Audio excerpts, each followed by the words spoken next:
My name is Morwena. I am old now, with wrinkles on my face and pain in my bones. But let me tell you about the day my own children threw me away like garbage. It was a Thursday morning. I remember because the sun was hot, and my stomach was empty. I walked to my first son's house with my walking stick. My body was shaking. I had not eaten for 3 days. When I reached his gate, I called out. Chuma. Chuma, my son. Please, I need food. My voice was weak. My son came outside. He looked at me with cold eyes. Eyes that used to shine with love when he was a child. Mama, I told you before. I have my own family now. I cannot keep feeding you. Go away. His wife stood behind him, nodding. They closed the gate in my face. I stood there crying. My tears fell on the dry ground. This was the son I carried for 9 months. The son I stayed awake for when he was sick. The son I sold my last goat to send to school. Now he called me a burden. I wiped my tears and walked to my daughter's house.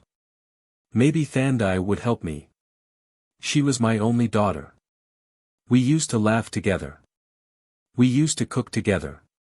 Surely, she would remember. I knocked on her door.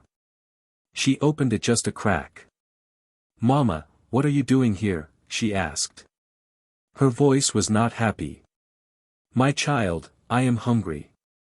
Please, just some bread. Anything. She looked behind her, then back at me. Mama, my husband says you bring bad luck. We have been struggling since you started coming here. Please don't come back. She closed the door. I heard the lock click. My legs could not hold me anymore. I sat down on her doorstep and wept. Where did I go wrong? I gave them everything. I went to bed hungry so they could eat. I wore torn clothes so they could look good. Now they say I bring bad luck. That night, I had nowhere to go. My small hut had fallen down during the last rain. I had asked my children to help me fix it. They all said they were too busy. So I slept under the big tree in the village square. The ground was hard. The night was cold. I covered myself with an old cloth I found near the market. Dogs barked in the distance. I heard footsteps of people going home to their families. To their warm beds. To their hot food. I closed my eyes and prayed. God, if you are there, please help me. I am tired. I am hungry. I am alone. Sleep did not come easy. My stomach made noises. My bones hurt. But worse than the physical pain was the pain in my heart. The pain of being forgotten by the ones you love most. The next morning, I woke up stiff and cold. Children were playing nearby. When they saw me, they started laughing. Look! The woman who sleeps under the tree. Her own children don't want her. They threw small stones at me. Not to hurt me badly, but to mock me. The women going to the market whispered as they passed. That is Morwena. She must have been a bad mother. That is why her children left her. Another one said, maybe she is cursed. Maybe she did something evil. Their words cut deeper than any knife. I tried to stand up, but my legs were weak. An old man passing by threw a coin at me. Here, beggar woman. Buy some bread. I picked up the coin. Shame covered me like a blanket. I used to be respected in this village. I used to walk with my head high. Now I was lower than the dogs. With the coin, I went to the small shop. The shopkeeper looked at me with disgust. Morwena, you smell bad. Stand outside. Tell me what you want. I asked for a small piece of bread. He gave me the smallest, hardest piece he had. It was 3 days old. But I took it and said thank you. I sat under the tree and ate it slowly. Each bite reminded me of better days. Days when I cooked big pots of food for my children. Days when my house smelled of fresh vegetables and meat. Days when I was not alone. After eating, I felt a little stronger. I decided to try one more time. I walked to my youngest son's house. Mandla was his name. He was quiet and gentle as a child. Maybe he still had a soft heart. I reached Mandla's house. It was small but neat. I knocked softly. He opened the door. When he saw me, his face changed. "Mama, I know why you are here." I opened my mouth to speak, but he raised his hand. "Mama, I talked to Chuma and Thandai.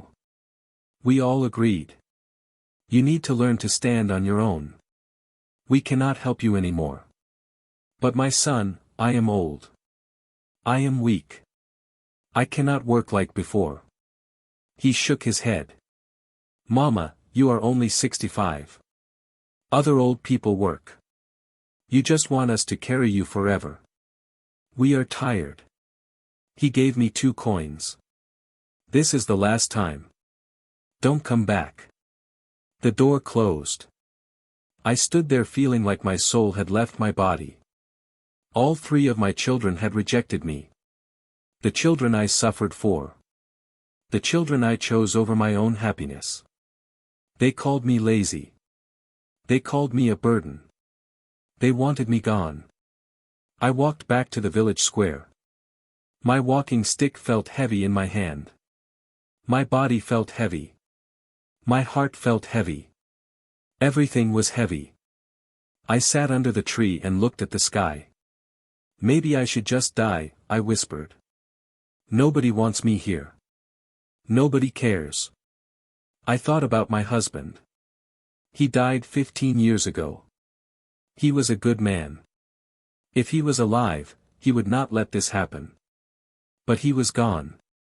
And I was alone. Completely alone. The sun was setting. The sky turned orange and purple. It was beautiful, but I could not enjoy it. My stomach hurts again. The small bread was not enough. I needed water, but the well was far. My legs could not carry me there. The next morning, something different happened. A big car drove into our village. This was strange because rich people never came to our poor village. The car stopped near the tree where I was sitting. A man stepped out. He was tall and well-dressed. His shoes shined like mirrors. Everyone stopped what they were doing to look. The man looked around the village. Then his eyes fell on me. He walked toward me. I tried to stand up to show respect, but my body was too weak. I fell back down. "Mama, are you okay?" he asked. His voice was kind. Nobody had spoken to me with kindness in a long time. I nodded, but tears started falling from my eyes. I could not stop them. The man whose name I learned was Simelo sat down next to me. Right there on the ground. His expensive clothes touched the dirt. He did not care. "Mama, when did you last eat?" he asked. I could not answer. My throat was tight with emotion. He called someone on his phone. Within minutes, a woman brought food. Real food. Rice, chicken, vegetables. The smell made my stomach cry out. "Please, eat," Simelo said. I ate slowly. Each bite tasted like heaven. He watched me with sad eyes. "Mama, where do you live?" he asked. I pointed to the tree. "Here. I sleep here." His face became dark with anger. Not at me, but at something else. "Where is your family?" I told him everything. About my 3 children. About how I suffered to raise them. About how they threw me away. Simelo did not leave. He stayed in our village. He asked questions. He talked to the elders. He found out where my children lived. The whole village was confused. Why was this rich man interested in an old beggar woman? One elder told him, that woman, Morwena, she was once a good woman. She sold everything to educate her children. Her husband died and left her nothing. She worked as a cleaner, a washer, or anything to feed those children. But when they grew up and got jobs, they forgot about her. Simelo listened to everything. His jaw was tight. His hands were folded into fists. He made phone calls. He wrote things down. The villagers whispered, "Who is this man? What does he want?" On the third day, Simelo called a village meeting. Everyone came. Even my 3 children came, looking nervous. Simelo stood in front of everyone. "My name is Simelo Kudri. I am a businessman from the city. I came here looking for someone." He pulled out an old photograph. "This woman saved my life 30 years ago. I was a street boy in the city, starving and sick.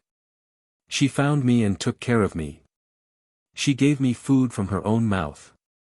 She gave me the little money she had. She told me to go to school. She said I could be great." Everyone looked at the photograph. It was me. Younger, stronger, but definitely me. I had forgotten about that boy. There were so many hungry children in the city back then. I helped when I could. Simelo continued, "I never forgot her face. I never forgot her kindness. I promised myself that if I ever became successful, I would find her and repay her. I searched for years. Last week, someone told me about an old woman suffering in this village. A woman named Morwena who once lived in the city. I came to check. And I found her." He turned to look at me. Tears were in his eyes. "Mama Morwena, you saved my life. You gave me hope when I had none. You are the reason I am who I am today.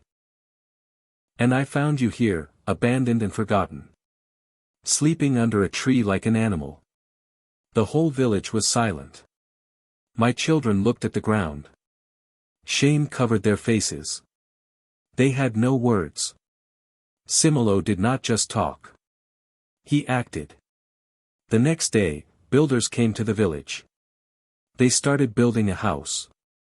Not a small hut, but a real house with rooms and windows and a strong roof. It was for me. He also opened a bank account in my name and put money in it. Enough money for me to live comfortably for the rest of my life. He bought me new clothes, a bed, furniture, everything I needed. The village watched in amazement. The same people who mocked me now greeted me with respect. The same children who threw stones at me now wanted to help me. But I remembered who was there when I had nothing. My 3 children came to see me. They knelt down before me. Chuma spoke first, "Mama, we are sorry. We were wicked. We forgot everything you did for us. Please forgive us." Thandai was crying. "Mama, I was foolish. My husband was wrong. You don't bring bad luck. We brought shame upon ourselves. Please, Mama, forgive us." Mandla could not even look at me. "Mama, I have no excuse. I called you lazy when you broke your back working for us. I am ashamed. Please forgive us." I looked at them. My heart was still hurt, but they were still my children. "I forgive you," I said quietly. "But you must learn. You must learn to honor those who suffer for you. You must learn that poverty is not a crime. You must learn that parents deserve respect, not rejection." News of my story spread to other villages. Other towns. Other cities. People heard about the woman who was abandoned by her children but saved by a stranger she had helped years ago. Parents used my story to teach their children. See what happened to Morwena's children. Don't be like them. Honor your parents. Young people heard the story and changed their ways. Some went back to their villages to check on their aging parents. Some sent money home. Some asked for forgiveness for neglecting their families. Simelo visited me often. He called me Mama. He brought his own children to meet me. This is your grandmother, he told them. She taught me what kindness means. She is the reason you have a good life today. Now I live in my beautiful house. I have food. I have comfort. I have dignity again. My children visit me, but things are not the same. Trust, once broken, is hard to fix completely. But I pray for them. I pray they learned their lesson. But more than my story, I want you to learn something. Listen carefully. Your parents suffered for you. They went without sleep. They went without food. They went without happiness. All for you. Don't wait until they are sleeping under trees before you remember them. Don't wait until a stranger does what you should have done. And if you see an old person suffering, help them. You don't know their story. You don't know what they did for others. That beggar might be someone's hero. That poor old woman might have saved lives. Treat every suffering person with dignity. Poverty is not a curse. Wickedness is a curse. Forgetting those who helped you is a curse. Abandoning your parents is a curse. Remember this story. Remember Morwena. And choose to be different. Choose to be kind. Choose to honor those who came before you. Because one day, you too will be old. You too will be weak. You too will need help. And the mercy you show today is the mercy you will receive tomorrow. This is not just my story. This is a warning. This is a lesson. This is the truth. May you never experience what I experienced. May your children never do to you what my children did to me. But if you treat your parents well, if you honor the elderly, if you help the suffering, then you will be blessed. Your own children will honor you. Strangers will help you when you need it. And destiny will smile upon you. If you like this story, don't forget to like and subscribe.